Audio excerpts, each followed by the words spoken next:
ও আল্লাহর বান্দা নবীর উম্মতের দল, পরওয়ারদিগার আলম আমাদেরকে দুনিয়াতে পাঠানোর মূল উদ্দেশ্য হলো একটি, ওয়ামা খালাকতুল জিন্না ওয়াল ইনসা ইল্লা লিয়াবুদুন, ওয়ামা খালাকতুল জিন্না ওয়াল ইনসা বিখা, ওয়ামা খালাকতুল জিন্না ওয়াল ইনসা বিখা, জুজ ইবাদত মকসুদে ও দরজাহা। ও খাজুরি এলাকার যুবকের দল, যুবতীর দল, আমার সমবয়সী ও আমার মুরব্বীরা, পরওয়ারদিগার আলম বলে তামাম পৃথিবীর মানুষ আর জিনগুলো আমি আল্লাহ বানাইলাম। মূল উদ্দেশ্য হলো আমার একটা, আমার বান্দারা আমি আল্লাহর গোলামি করবে। আর তামাম পৃথিবীতে যতগুলো মাখলুক আমি আল্লাহ বানাইলাম, সমস্ত মাখলুকগুলো আমার বান্দার গোলামি করবে, বান্দার খেদমত করবে। ও দুস্থ, পানি আমাদের গোলাম, পানিও আমাদের গোলামি করে, সূর্য আমাদের গোলামি করে, জমিন আমাদের গোলামি করে, প্রত্যেকটা বৃক্ষ আমাদের গোলামি করে। আল্লাহ বলে তামাম পৃথিবীতে যত মাখলুক আছে সবগুলো বান্দার গোলামি করার জন্য, আমার বান্দার খেদমতের জন্যই আমি আল্লাহ বানাইলাম। শুধুমাত্র বান্দাগুলো বানাইলাম আমি আল্লাহর গোলামি করার জন্য। আল্লাহর গোলামি করতে হলে রে বাবা কিছু শিক্ষা নেওয়া দরকার। ও দোস্ত, আল্লামা কামালউদ্দিন দামিরি রহমাতুল্লাহি আলাইহি, আল্লামা কামালউদ্দিন দামিরি রহমাতুল্লাহি আলাইহি হায়াতুল হাইওয়ানের মধ্যে সুন্দর একটা ঘটনা লেখে। আল্লাহ যে তামাম পৃথিবীর সমস্ত মাখলুকগুলো বান্দার গোলামির জন্য সৃষ্টি করেছে। আল্লাহর এক বিশিষ্ট ওলি তসবিহ হাতে নিয়ে বাবা নদীর পাড় দিয়া হাঁটে আর জিকির করে সুবহানাল্লাহ সুবহানাল্লাহ। ও মালিক, এত বড় নদী তুমি কিভাবে খনন করলা? কোন মানুষের দ্বারা তুমি এত বড় একটা নদী খনন করলা? মাবুদ গো, কখন তুমি এত বড় একটা নদী খনন করলা? নদীর পাড় দিয়া হাঁটে আর নদীর দিকে তাকায়া তাকায়া মাওলার কুদরতের কথা বাবা চিন্তা করে। আমার মালিক বলে, ও আমার বান্দা বান্দিরা, আমাকে নিয়ে তোমরা গবেষণা করিও না। আমাকে নিয়ে যদি গবেষণা করো তাহলে তোমরা নাস্তিক হইয়া যাইবা, তোমরা ঈমান হারায়া বেঈমান হইয়া যাইবা। আর যদি আমার কুদরতের দিকে তাকাইয়া, আমার সৃষ্টি জগতের দিকে তাকাইয়া তোমরা চিন্তা করো, তাহলে তোমরা শ্রেষ্ঠ ওলি হইয়া যাইবা। আল্লাহর ওলি নদীর পার দিয়া হাঁটে, নদীর দিকে তাকায়, বারবার খালি চিন্তা করে এত বড় নদী কেমনে খনন করলো? এটা তো কোনো মানুষের দ্বারা সম্ভব নয়। বাবা গো, এটা চিন্তা করলে বোঝা যায়। চট্টগ্রাম যাওয়ার পথে দেখা যায় কত বিশাল বিশাল পাহাড়, খাগড়াছড়ি রাঙ্গামাটি গেলে দেখা যায় কত বিশাল বড় বড় পাহাড়, সন্দ্বীপ গেলে দেখা যায় কত বড় বিশাল সাগর। ওই সাগর খনন করলো কে? আর খাগড়াছড়ি এলাকায় এত বড় বিশাল পাহাড় বানায়া দিল কে?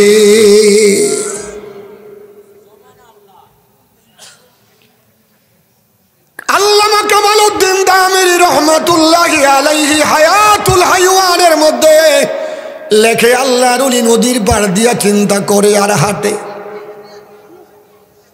হঠাৎ করে সামনে দেখে একটা বিশাল আকারে বিচ্ছু প্রাণী, বিষাক্ত প্রাণী। বিচ্ছু যদি কাউকে বাবা দংশন করে সেই লোকটা বাঁচা সম্ভব নয়, তার বড় মারাত্মক বিষ। বিচ্ছুটা নদীর পাড় দিয়ে লাফায়া লাফায়া সামনের দিকে যায়। আল্লাহর ওলি বিচ্ছুর দিকে তাকাইয়া আরো চিন্তা চেতনা বেড়ে গেল। মাবুদ গো, ও আল্লাহ, তুমি এই যে একটা বিচ্ছু, এটা তো মানুষের দুশ্মন, মানুষকে কামড় দিলে মানুষ সহ্য করতে পারে না। এই বিচ্ছুটা কেন বানাইলা? এই বিচ্ছুটা কি করবে আমার দেখা লাগবে। ইমান তাজা হয় আল্লাহর কুদরতের দিকে তাকাইয়া। আল্লাহর সৃষ্টি জগৎ নিয়ে চিন্তা ভাবনা করলে ইমান তাজা হয়। মৃত ইমান বাবা জিন্দা হয়, দুর্বল ইমান বাবা সতেজ হয়। বিচ্ছুরা সামনের দিকে বাবা লাফায়া লাফায়া যায়। অল্প একটু দূরে গিয়া নদীর পারে একটা কচুরির পানা চেপে লেগে আছে। বিচ্ছুটা লাফ দিয়া গিয়া কচুরির পানার উপরে চলে গেছে। কচুরির পানার উপরে যাওয়ার পরে কচুরির পানা আস্তে আস্তে নদীর মাঝখানে যাইতেছে। আল্লাহর ওলির চিন্তা আরো বেড়ে গেল। বিচ্ছুটা দেখলাম আমার আগে আগে হাঁটতেছে, এখন দেখা যায় আবার কচুরির পানার উপরে চলে গেছে। এখন দেখা যায় আবার নদীর দিকে কচুরির পানা অটোমেটিক চলতে শুরু করে দিয়েছে। এবার দেখতে হবে বিচ্ছুর খেলা আমার দেখতে হবে। এটা আসছে কোথার থেকে, যাবে কোথায়, আমি তার পিছনে আছি, ফির ছাড়ব না। ও দোস্ত, হঠাৎ করে একজন নৌকাওয়ালা নদীর পার দিয়া যখন নৌকা বেয়ে বেয়ে যায়, আল্লাহর ওলি নৌকাওয়ালারা ডাক দিয়া বলল, ভাই একটু এদিকে আসো, আমাকে তুমি নদীটা পার করে ওপারে নিয়ে যাও। এবার নৌকাওয়ালা বলছে, আমাকে এত টাকা দিতে হবে। কোনো অসুবিধা নাই, তোমাকে টাকা দিব, আমাকে নদীটা পার করে দাও। আল্লাহর ওলির মূল উদ্দেশ্য হলো বিচ্ছুটা নদীর দিয়া কোন দিকে যায় সে দেখবে। নদী বরাবর মাছ বরাবর বাবা নৌকার মতো বিচ্ছুটা এই কচুরির প্যানার মধ্যে বসে বসে নদী পার হয়েও পারা যাইতেছে। আল্লাহর ওলি তার পিছনে পিছনে যায় আর সেজদার মধ্যে পড়ে কান্দায় পড়োয়ারে দিগার আলাম, আমি হলাম আশরাফুল মাখলুকাত, আমি হলাম সৃষ্টি জগতের মধ্যে শ্রেষ্ঠ। আমি তো নদী পার হওয়ার জন্য কচুরির পানা দিয়া পার হইতে পারি না, আমাকে পার করার জন্য নৌকার ব্যবস্থা করে দিলা মালিক, আমি নৌকা দিয়ে পার হতে হয়। আর বিচ্ছুটা এমন একটা প্রাণী যে প্রাণী কথাও বলতে পারে না, ওই প্রাণীটা পার করার জন্য তুমি কচুরির পানাকে নৌকা বানায়া দিলা।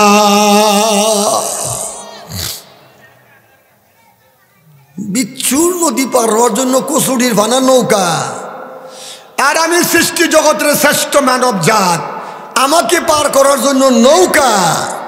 চিন্তা খালি আরো বাড়ে, ইমান আরো তাজা হয়। কি হয়? দোস্ত, ওলি হওয়ার জন্য বাবা কোনো ডিগ্রি লাগে না, অলি হওয়ার জন্য বাবা কোনো সার্টিফিকেট লাগে না, অলি হওয়ার জন্য বংশমর্যাদাও লাগে না, অলি হওয়ার জন্য খা বংশ চৌধুরী বংশ হওয়া লাগে না, অলি হওয়ার জন্য বাবা সুন্দর হওয়া লাগে না, অলি হওয়ার জন্য বাবা কোনো কিছুই লাগে না। অলি হয় ওই ব্যক্তিরা দিলের মধ্যে আল্লাহর মহাব্বত বেশি আছে যার, ওরে বাবা অলি আল্লাহর ডিগ্রি আছে বাবা তার। কচুরি সামনের দিকে যায়, আল্লাহর ওলি কচুরির পিছনে পিছনে যায়। নদীর ওই পার গিয়া কচুরিটা বাবা শুকনার মধ্যে লেগে গেল। বিচ্ছুটা লাফ দিয়া শুকনার মধ্যে উঠে, এবার সামনের দিকে বিচ্ছু লাফায়া লাফায়া যায়। আল্লাহর ওলি কয়, আমি তোর খেলা দেখবো, কই যাস? তোর খেলা দেখার জন্য আমি তোর পিছনে লেগে গেলাম।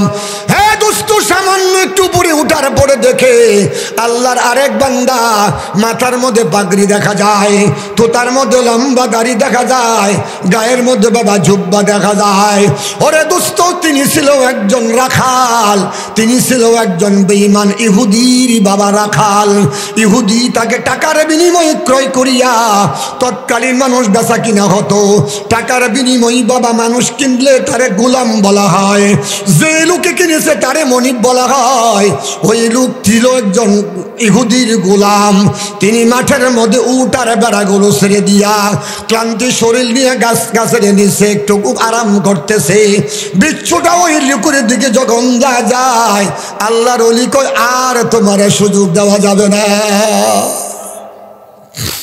এখনো সুযোগ দিব না, এতক্ষণ তোমার খেলা দেখছি, এখন দেখা যা আল্লাহর ওলি যে একজন শুয়ে আছে ঘুমাইতেছে, তারে তুমি কামড় দিবার জন্য আইসো নদী পার হইয়া।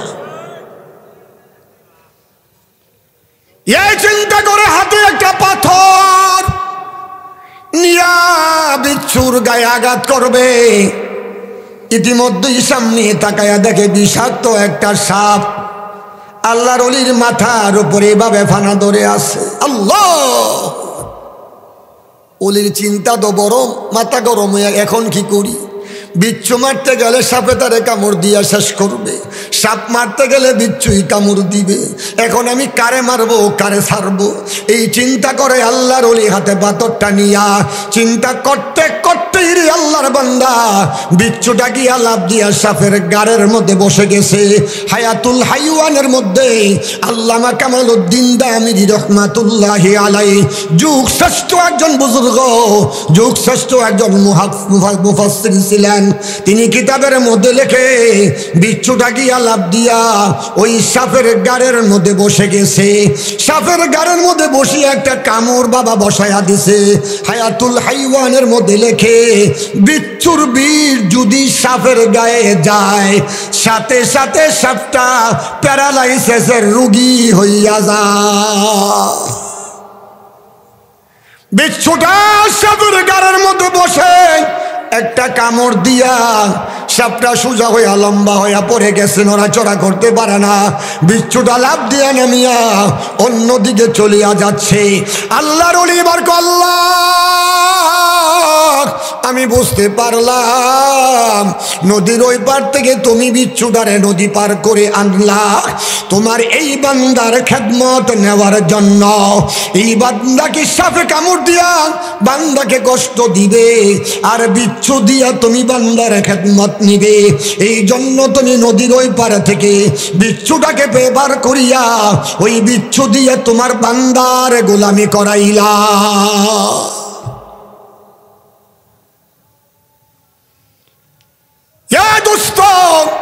যুবকদের কাছে আমার অনুরোধ থাকবে, বাবা গো তেলাওয়াতি দোয়াতের দিকে চলে যাব, দেরি করব না, সীমিত সময়ের মধ্যে আলোচনা শেষ করব।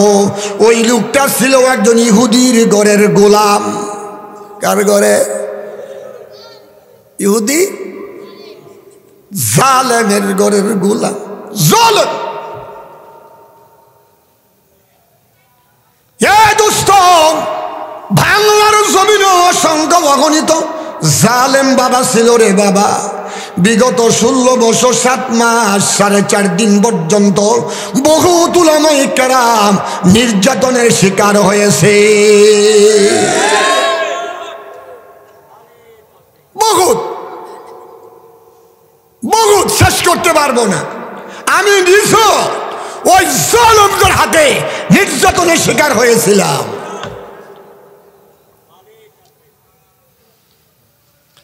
দোস্ত, লোকটা মাঠের মধ্যে জামা গায়ে দিয়ে আস, বাড়িতে যখন যায় জামা কাপড় খুলে ব্যাগের ভিতরে ঢুকায়, কারণ মালিক তো জালেম, মালিক বেঈমান ইহুদি। দোস্ত, ইহুদি শান শওকত ওয়ালা বিল্ডিং এর মধ্যে ঘুমায়। আল্লাহর ওলিকে বাবা একটা কুঁড়ের ঘর বানাইয়া দূরে একটা ঘর বানাই দিছে, এখানে তুমি থাকবা। খাবার অল্প অল্প দেয়। ইহুদি বাবা তারে সম্মান করে না। আল্লাহু আকবার। আল্লাহর এই ওলিরা যখন বাবা গভীর হইয়া গেছে, সেজদার মধ্যে পড়ে কান্দে আর বলে, পরওয়ারে দিগার আলম, সারাটা দিন আমি জালেমের গোলামি করি, সারাটা দিন আমি মালিকের কাজ করি, মনিবের কাজ করি, মাবুদ গো প্রাণ খুলে আমি আপনারে ডাকতে পারি না।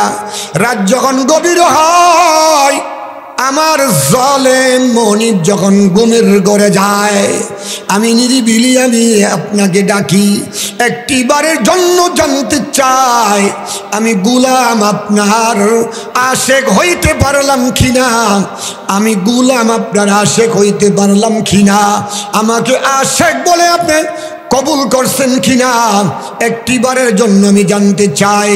এইভাবে সেজদায় পড়ে পড়ে কান্দে। ইহুদির স্ত্রী হঠাৎ করে দরজা খুলিয়া বাহিরের দিকে তাকায়, তাকায়া দেখে রে বাবা, এই গোলাম যে ঘরের উপর থেকে আকাশ পর্যন্ত নূরের একটা বাতি জ্বলিয়া গেছে, নূরের বাতি জ্বলতেছে। এই দৃশ্য তো কখনো দেখি নাই। শুধুমাত্র আরামে ঘুমায়ার সকাল হইলে ঘুম থেকে উঠি, এই গোলামের ঘরের উপর থেকে আকাশ পর্যন্ত এমন উজ্জ্বল বাতি কিভাবে জ্বললো, এটা কিভাবে সম্ভব হলো? তো দেখা লাগে। এবার তার স্বামীরে ডাকতেছে, ঘুমায়ও না, ঘুমায়ও না, ঘুম থেকে ওঠো, জলদি করে উঠো, দরজা খোলা, ঘর থেকে বের হও। যাকে তুমি গোলাম বানায়া রাখলা, যার উপরে নির্যাতন জুলুম করলা, অত্যাচার করলা, দেখো তাকাইয়া তার ঘরের উপরে আকাশ পর্যন্ত কেমন সুন্দর একটা নূরের বাতি জ্বলিয়া আছে। স্বামী স্ত্রী দুইজন দরজা খুলে ঘর থেকে বের হয়। ঘর থেকে বের হওয়ার পরে ঘরের দরজার মধ্যে কান লাগাইয়া শুনে সেজদার মধ্যে পড়ে কান্দে, ও মালিক, সারাটা দিন আমি বেঈমানের ভয়ে আপনাকে ডাকতে পারি না, সারাটা দিন বেঈমানের ভয়ে আমি আপনাকে ডাকতে পারি না। ও মালিক, একটিবারের জন্য আমার জানাইয়া দেন, আমি আপনার প্রেম লাভের উপযোগী হইলাম কিনা। এ দুস্থ বালা করে বুঝা দরকার, 16 বছর 7 মাস আর 4 দিন পর্যন্ত বাবা গো কোনো উলামায়ে কেরাম বাবা হক কথা বলতে গেলেই বড় বিপদ দেখা দিয়েছে।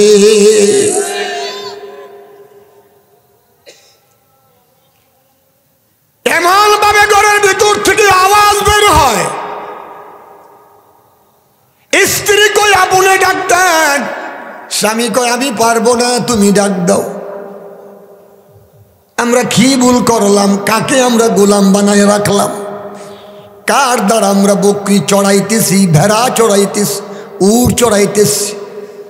এমন মানুষ তো কোনোদিন দেখি নাই। এইভাবে সেজদা পরে কার সঙ্গে কথা কয়?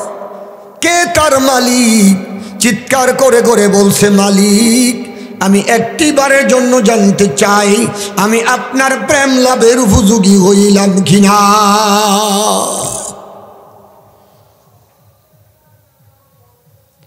হঠাৎ করে মালিক জবাব দেয় এলহামের মাধ্যমে, ও বান্দা চিৎকার করিস না, আমি মালিক তোর উপরে রাজি হইয়া গেলাম। আল্লাহু আকবার। খুশি না বেজার? আমরা কার পাগল? মালিকের পাগল। কার পাগল? মালিকের খুশির জন্যই তো আমরা জীবনটা বাবা শেষ করতে হবে। কারণ দুনিয়াতে আসি বাবা থাকবো না, চলে গেলে আর কখনই ফিরে আসবো না। দুনিয়াতে আসি বাবা থাকবো না, চলে গেলে আর কখনই দুনিয়াতে আসবো না। বাবা গো, হাজারো চিৎকার করলে কোনো লাভ হবে না। এই চিৎকার করতেছে রে বাবা, এই দিক দিয়ে বেঈমান ইহুদি দরজার মধ্যে হাতে থারপা দিয়া বলে, বাবা ও বাবা, দেরি করো না, দরজাটা খুলো। যে মাত্র ডাক্তার দিছে বাবা গো, গোলামের কানে আওয়াজ চলে গেছে। গোলাম কয়, হায় হায়, যার বয় রাত 2টার পরে আমি আমার মালিকের দরবারে কান্দি, সেদি আমার ঘরের দরজার মধ্যে হাজির, এখন আমি কি জবাব দিব? আর এমন সুন্দর করে কখনোই আমাকে ডাক দেয় নাই। দরজা খুলে দেওয়ার পরে স্বামী আর স্ত্রী দুইজন গোলামের পাও চাপায়া ধরছে। গোলামের পাও চাপায়া ধরিয়া চোখের পানিগুলো সারে আর বলে, বাবা বুঝতে পারি নাই তুমি যে এত বড় একজন ওলি, তুমি যে ভাবে মালিককে রাজি করিয়া নিলাম, আমরা চিনতে পারি নাই। দয়া করে আমাদেরকে তুমি ক্ষমা করো, দয়া করে তুমি আমাদেরকে ক্ষমা করো। আল্লাহর বান্দা বলি বলে, আমি আপনাদেরকে ক্ষমা করে দিলাম, আপনাদের উপরে আমার কোনো দাবি নাই, আমি টাকার বিনিময়ে আপনার কাছে বিক্রি হয়ে গেছি, মেয়াদ শেষ হওয়ার আগ পর্যন্ত আমি আপনার গোলাম। ওই 2টা লোক স্বামী আর স্ত্রী বলে, আমরা যে অত্যাচার জুলুম নির্যাতন করছি, মেহেরবানি করে দয়া করে আমাদেরকে তুমি ক্ষমা করে দাও।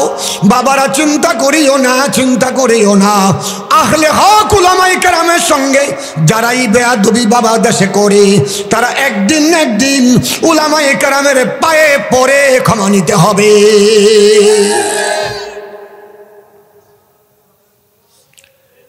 দুই পায়ের মধ্যে জড়াইয়া ধরছে। গোলাম বলছে, আপনারা হলেন আমার মনি, আমি হলাম গোলাম, আমি আপনাদেরকে কি ক্ষমা করব, আপনারা আমারে ক্ষমা করবেন? না, আমরা তোমার মতন ব্যক্তিকে গোলাম বানায় রাখা এত বড় বেয়াদবি করছি, এই বেয়াদবির ক্ষমা নিতে হবে। বললেন মাফ করে দিলাম, একটা শর্ত, আপনি আমাদের সঙ্গে আমার সঙ্গে পড়ে নেন লা ইলাহা ইল্লাল্লাহু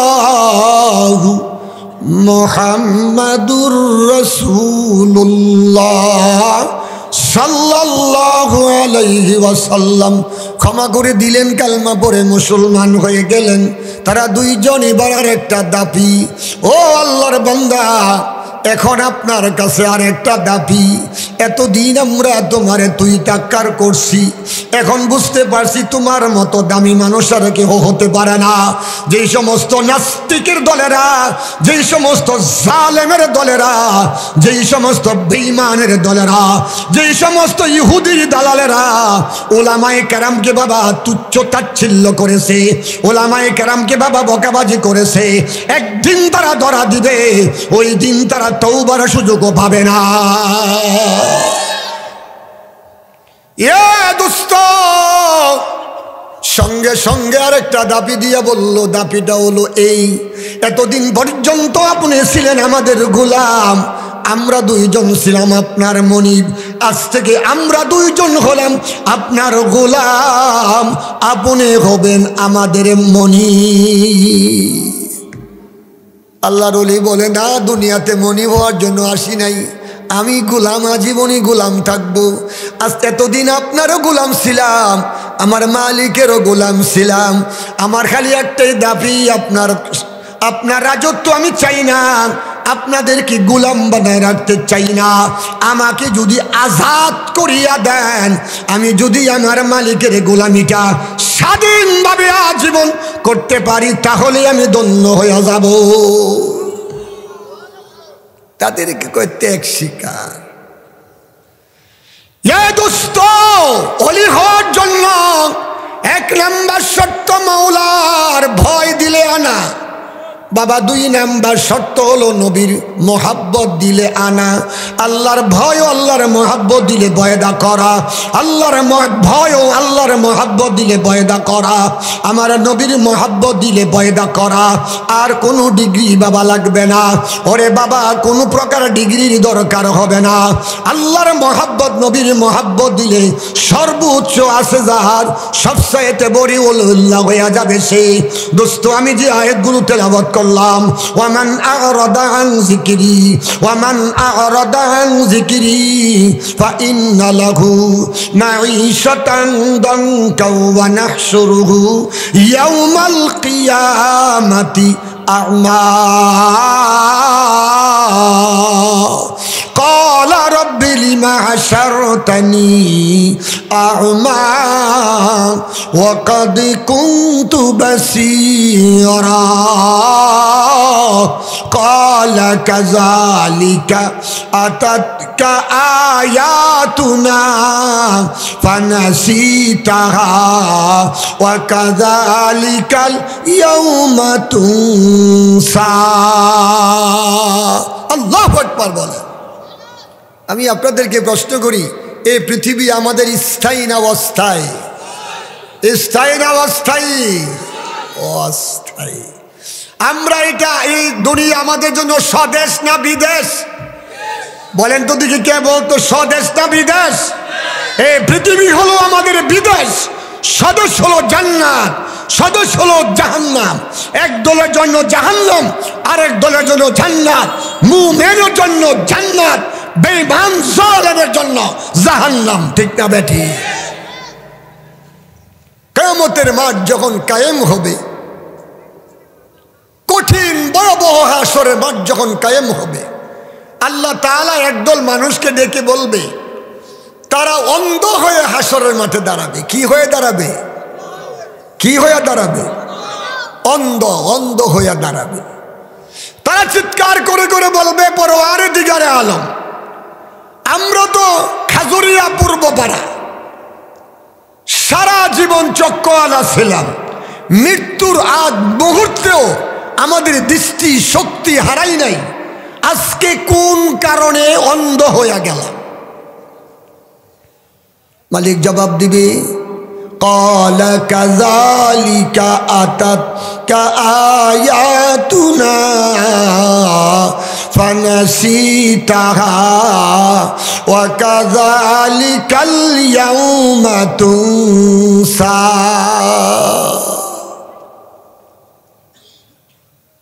আমার পূর্বের হযরত খাজুরিয়া মাদ্রাসার ব্যাপারে অনেক যথেষ্ট আলোচনা করেছেন। শিক্ষার ব্যাপারে যোগ্যতা সম্পন্ন একজন মুফতি, অনেক বড় মাপের একজন আলেম, তিনি বাবা দিন শিক্ষার উপরে অনেক আলোচনা করেছেন। আমি শুধুমাত্র বাবা 10 মিনিট কথা বলেই পরবর্তী আয়াতের উপরে সামান্য কিছু কথা। আল্লাহ বলবে, ক্বালা কাযালিকা আতাতকা আয়াতুনা ফানাসিতাহা ওয়া কাযালিকাল ইয়াউমা তুনসা। যুবকরা, যুবতীরা, ফেসবুক সারাদিন তাকাও, উলঙ্গ নারীর ছবি তুমি দেখো, গান বাজনা দেখো, সারাদিন তুমি ফেসবুক নিয়ে বসে থাকো, রাতের রাত তুমি ফেসবুক নিয়ে রাত কাটাও, ঘুমাও না।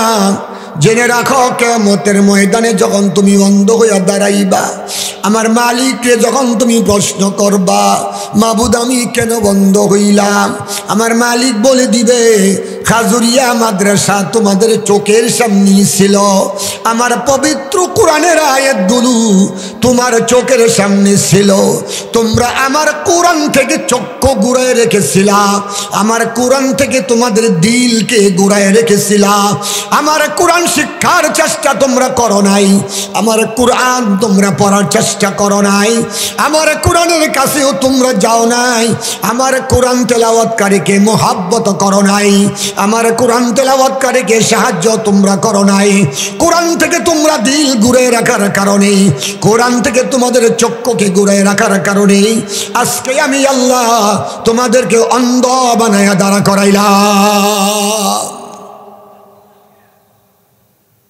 আপনাদের এখানে একটা নতুন মাদ্রাসা করতেছে দেখলাম, আমি আইসি এখানে প্রথমে বসলাম। কোরআন শরীফ শিক্ষা দেয় কোথায়? আরো আসছে এখন কোথায়? মাদ্রাসায় না স্কুলে খালি শিক্ষা দেয়? খাজুরিয়া বাজারে গেলে পাওয়া যায়। কোথায়? কোরআন শিক্ষার কেন্দ্র হলো মাদ্রাসা। মাদ্রাসা আছে যেই জায়গায় কোরআন শিক্ষার সুব্যবস্থা, সেই জায়গায় কোরআন শিক্ষার সুব্যবস্থা, সেই জায়গায় কোরআন শরীফ শিক্ষা শুধু ছেলেদের উপর না মেয়েদের উপরও? আরো আসতে কন। রাসূল বলেছেন, ক্বালান নবী সাল্লাল্লাহু আলাইহি ওয়াসাল্লাম, তালাবুল ইলমি ফারিজাতুন আলা কুল্লি মুসলিম। আমার পূর্বের হযরত বলে গেছে, ইলম শিক্ষা করা বাবা, এই পরিমাণ ইলম শিক্ষা করা ফরজে আইন, ফরজ। যেই পরিমাণ ইলম শিক্ষা করার পরে রে বাবা, হালালকে তুমি হালাল জানতে পারো, হারামকে তুমি হারাম জানতে পারো, এই পরিমাণ কোনটা আল্লাহর আদেশ আর কোনটা আল্লাহর নিষেধ, কোনটা বাবা ফরজ, কোনটা বাবা ওয়াজিব, কোনটা বাবা নফল, ওরে বাবা কোনটা জায়েজ আর কোনটা না জায়েজ, কোনটা করণীয় কোনটা বর্জনীয়, এই পরিমাণ ইলম শিক্ষা করা প্রত্যেকটা নারী এবং পুরুষের উপরে ফরজে আইন, ফরজ। খালি ছেলের উপর নয়। জান্নাত আর জাহান্নাম শুধু পুরুষের জন্য না নারীদের জন্য? কার জন্য? আমি প্রায় মাহফিলে বলে থাকি, পুরুষের চেয়ে আরো 100 গুণ বেশি জরুরি নারীদেরকে কোরআন শিক্ষা দেওয়া, বিশুদ্ধভাবে তাদেরকে মাসআলা শিক্ষা দেওয়া। তাদের তুহুরের এমন কিছু মাসালা আছে, নারীরা সে তুহুরের মাসালা না বুঝার কারণে ইচ্ছাকৃতভাবে একাধিক ওয়াক্ত নামাজ ছেড়ে দিতেছে, ঠিক না বেঠি? তাদের পাক পবিত্র মাসালা তারা না জানার কারণে রমজান মাসের রোজা ছেড়ে দিয়েছে, কয়দিন পর্যন্ত রোজা ভঙ্গ করতে হবে, কয়দিন পর থেকে রোজা রাখতে হবে সেটা না জানার কারণে এত দামি রমজানের রোজাও তারা ছাড়ছে, এত দামি নামাজও তারা ছাড়ছে। কি বলেন? নারীরা হলো মানব জাতের ফ্যাক্টরি। নারীরা, আল্লাহর কোরআনে কয় খেত খেত খেত, নারীরা হলো মানব জাতির খেত। খেত মানে জমিন। খেত বুঝেন না জমিন বুঝেন? কোনটা বুঝেন? কোনটা বুঝেন? দোনোটা। কেউ বলে খেত খেত করো, কেউ কেউ জমিন করো, কেউ কেউ খেত চাষাবাদ করো, কেউ কেউ জমিন চাষাবাদ করো, কেউ কেউ খেতে আবাদ করো, কেউ কেউ জমিনে আবাদ করো। ফসল হইব, অভাব দূর হইব, কথা কয় না। দুইটা মিলে একটা, যেটা বুঝেন হেডা। যেই জমি ভালো এই জমিন ফসল ভালো, যেই জমি খারাপ এই জমিনের ফসল। তাহলে বোঝা গেল নারীদেরকে দ্বীনি শিক্ষা দেওয়া আরো বেশি জরুরি। পুরুষ বিভিন্ন ওয়াজ মাহফিলে গিয়ে উলামায়ে কেরামের কাছে গিয়া মাসআলা হল করা সম্ভব। নারীরা ঘর থেকে বের হয়ে বিভিন্ন উলামায়ে কেরামের কাছে গিয়ে মাসআলা হল করা সম্ভব না। এই জন্য যদি একটা মহিলা মাদ্রাসা এক এলাকায় হয়, দারুল হাদিস পর্যন্ত পড়তে হবে সেটা তো শর্ত নয়। অন্তত সে হালালকে হালাল জানতে পারে, হারামকে হারাম জানতে পারে, তার তুহুরের মাসালাগুলো অন্তত, কখন সে পবিত্র হলো, কখন সে অপবিত্র হলো, কোন সময় অপবিত্র হুকুম রাখে, কোন সময় পবিত্র হুকুম রাখে, কোন নেশাদের মেয়াদ কতদিন, হায়েজের মেয়াদ কতদিন, এই মাসালাগুলি পর্যন্ত অন্তত জানতে পারে। এই পরিমাণ ইলম শিক্ষা করা প্রত্যেকটা নারীর উপরে ফরজে আইন, ফরজ। এখন যদি মহিলা মাদ্রাসা না থাকে, শিখবে কোত্থেকে? প্রাথমিকভাবে অন্তত সাবালিকা হওয়ার আগ পর্যন্ত যদি তারা সেই মাসালাগুলি শিখে নেয়। আমি আপনাদের কাছে জানতে চাই, সে সুবাদে আপনাদের এখানে যে একটা মহিলা মাদ্রাসার উদ্যোগ নিয়েছেন, একটা ঘর তৈরি করেছেন মেম্বার সাহেব, এই মাদ্রাসাটা হওয়া দরকার কি দরকার না? আরো জোরে বলেন, আরো জোরে বলেন। আল্লাহ যে পবিত্র কোরআনে বলছে, ইয়া নিসা আন-নাবিয়্যি লাস্তুন্না কাআহাদিন মিনান নিসা ইন ইত্তাকাইতুন্না ফালা তাখদা'না বিল কওল ফায়াতমা'আল্লাযী ফী কলবিহি মারাদুন ওয়া কুলনা কাওলাম মা'রুফা ওয়া করনা ফী বুয়ুতিকুন্না ওয়া লা তাবাররাজনা তাবাররুজাল জাহিলিয়াতিল উলা। হে নারীরা, তোমরা নিজ নিজ ঘরে অবস্থান করো। হে দুস্থ আম্মাজানদের উপরে আয়াত নাজিল হওয়ার পরে মুফাসসিরিন কেরাম লেখেন, সমস্ত নবীদের স্ত্রীরা উম্মতের জন্য বাবা উম্মে হানিমা নবীর স্ত্রীদেরকে কেউ বিয়ে করতে পারবে না। তবে নবীর স্ত্রীদের উপরে এই আয়াত নাজিল হওয়ার কারণ মুফাসসিরিন কেরাম লেখে, নবীর স্ত্রীদের উপরে আয়াত নাজিলের দ্বারা সাধারণ নারীদেরকে পর্দার গুরুত্ব বোঝানো হয়েছে। তোমরা পর্দায় থাকো, মূর্খ যুগের নারীর মতো, বর্বরা যুগের নারীর মতো, জাহিলিয়াতের যুগে নারীর মতো অর্ধউলঙ্গ হয়ে ঘর থেকে তোমরা বের হয়ে যাও না, যাও না। একটা মেয়ে যদি আলেমা হয়, একটা মেয়ে যদি আলেমা হয়, অন্তত সে পর্দা করা যে ফরজ এটা অন্তত সে জানবে। কি বলেন, ঠিক না ঠিক? পর্দা করা যে ফরজ এটা অন্তত সে জানবে। স্বামীর খেদমত যে করা দরকারি এটা সে জানবে। সন্তানদেরকে দ্বীন শিক্ষা দেওয়া যে জরুর এটা সে অন্তত জানবে, ঠিক না ঠিক? মা জাতি যখন পর্দায় থাকবে, 5 ওয়াক্ত নামাজ পড়বে, স্বামীর খেদমত প্রাণ খুলে করবে, এ মায়ের পেট থেকে যে সন্তান দুনিয়াতে আগমন করবে, নিশ্চয় নিশ্চয় এই সন্তানের উপরে দ্বীনের ইলম শিক্ষা করা এই সন্তানের জন্য সহজ হয়ে যাবে। কারণ এই সন্তানটা আল্লাহওয়ালা হবে, ঠিক না বেঠি? আর একটা নারী যদি ভাই দায়ুস হয়, বেহায়াপনা উলঙ্গপনা অবস্থায় চলে, সে নারীর পেটে একজন আল্লাহর ওলির আশা করা যায় না। পেটে সন্তান নিয়ে যদি ভাই সারাদিন ফেসবুকের দিকে তাকায়া থাকে, এই আসর তার সন্তানের উপরও পড়বে। সন্তান দুনিয়াতে আসার পরে কথা শিখার আগেই মোবাইল মোবাইল করবে। মোবাইল সামনে দিয়ে বাচ্চাদেরকে ভাত খাওয়ানো হয়, দেখছেন নি আপনারা? দেখছেন? মোবাইল টিপতেছে, বাচ্চার সামনে মোবাইল দিয়ে খেলা করতে বলে, কি বলে, কি কয়, কার্টুন কার্টুন কার্টুন কয়, কার্টুন দেখাইতেছি কার্টুন। বেয়াদব, তোর বাচ্চার এখন শিশু কারণ দেখান। তোর বাচ্চার সামনে আউযুবিল্লাহ পড়, বিসমিল্লাহ পড়। তোর বাচ্চার গারো শয়তান বসে, আউযুবিল্লাহ পড়া ফুটে, শয়তান দূর হোক। বিসমিল্লাহ পড়, আল্লাহর নাম শিখা, বিসমিল্লাহ শিখা, সব শয়তান দূর হবে। মোবাইল দিয়া মোবাইল টিপে মায় মোবাইল টিপা টিপা বাচ্চারা কোলে বয়ে ভাত খাওয়া। আর মোবাইল বাচ্চা কথা কওয়া শুরু হয়েছে, এবার মোবাইল কিনা দেওয়া শুরু হয়েছে। বাচ্চায় এত বুঝা বুঝে, একটা 10 বছরের শিশু বাচ্চা মনে হয় মোবাইলের ইঞ্জিনিয়ার হইয়া গেছে। কিয়ামতের আলামত। অথচ আমার মতো বক্তা 33 বছর মাঠে বাস করতেছি, আমার মতো পুরান বক্তা গণা বাসায় কমই পাওয়া যাবে।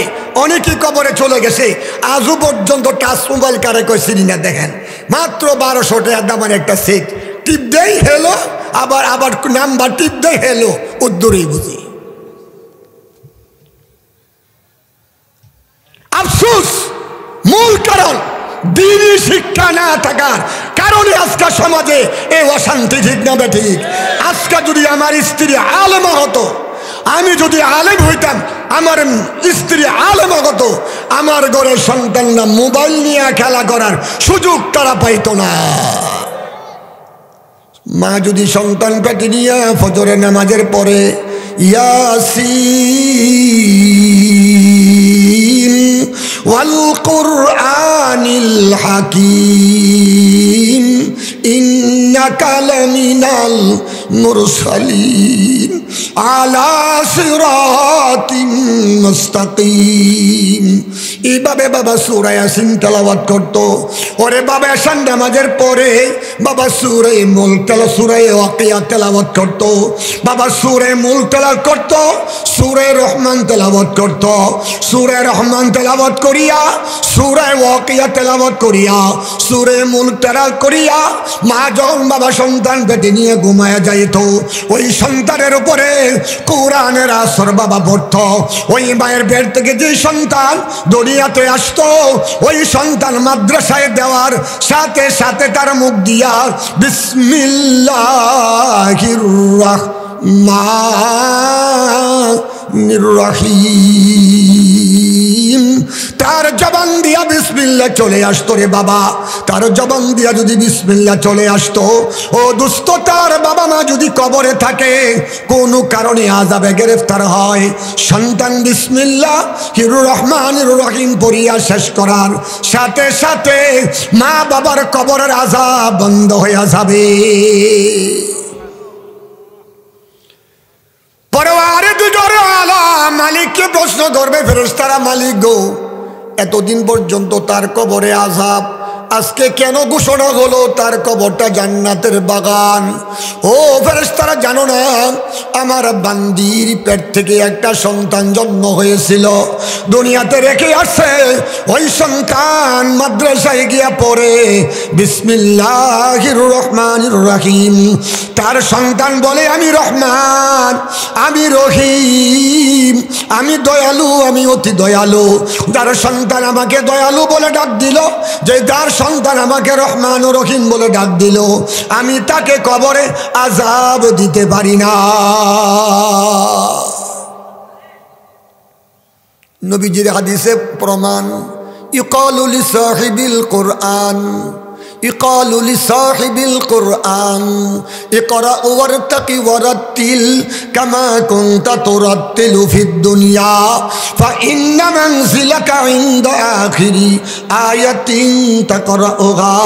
ও আমার মায়েরা খেয়াল করে বুঝো, ও আমার মায়েরা খেয়াল করে একটু শোনেন।